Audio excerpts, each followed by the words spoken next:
This is Moab Adventure Condo, and today we are going to look for the Moab Mastodon. You ready? Let's go check it out.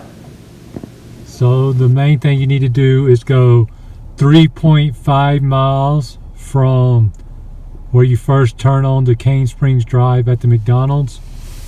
Continue, and then at 3.5 miles, go up this road to the left that's on an incline. There'll be a parking area up there. From the car parking lot, there'll be a little gate.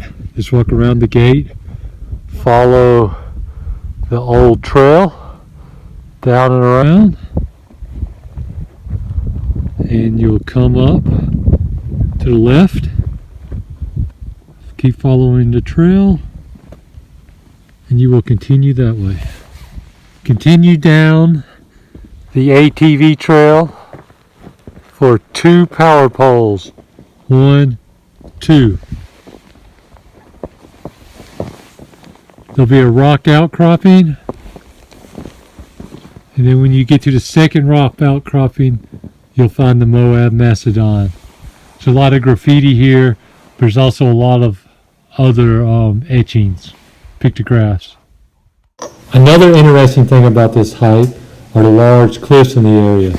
They are very scenic, especially when covered in snow.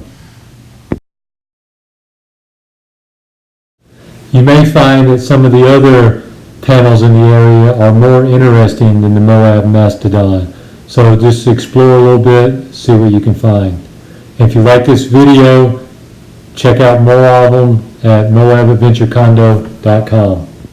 For GPX files and other trails, visit moabadventurecondo.com.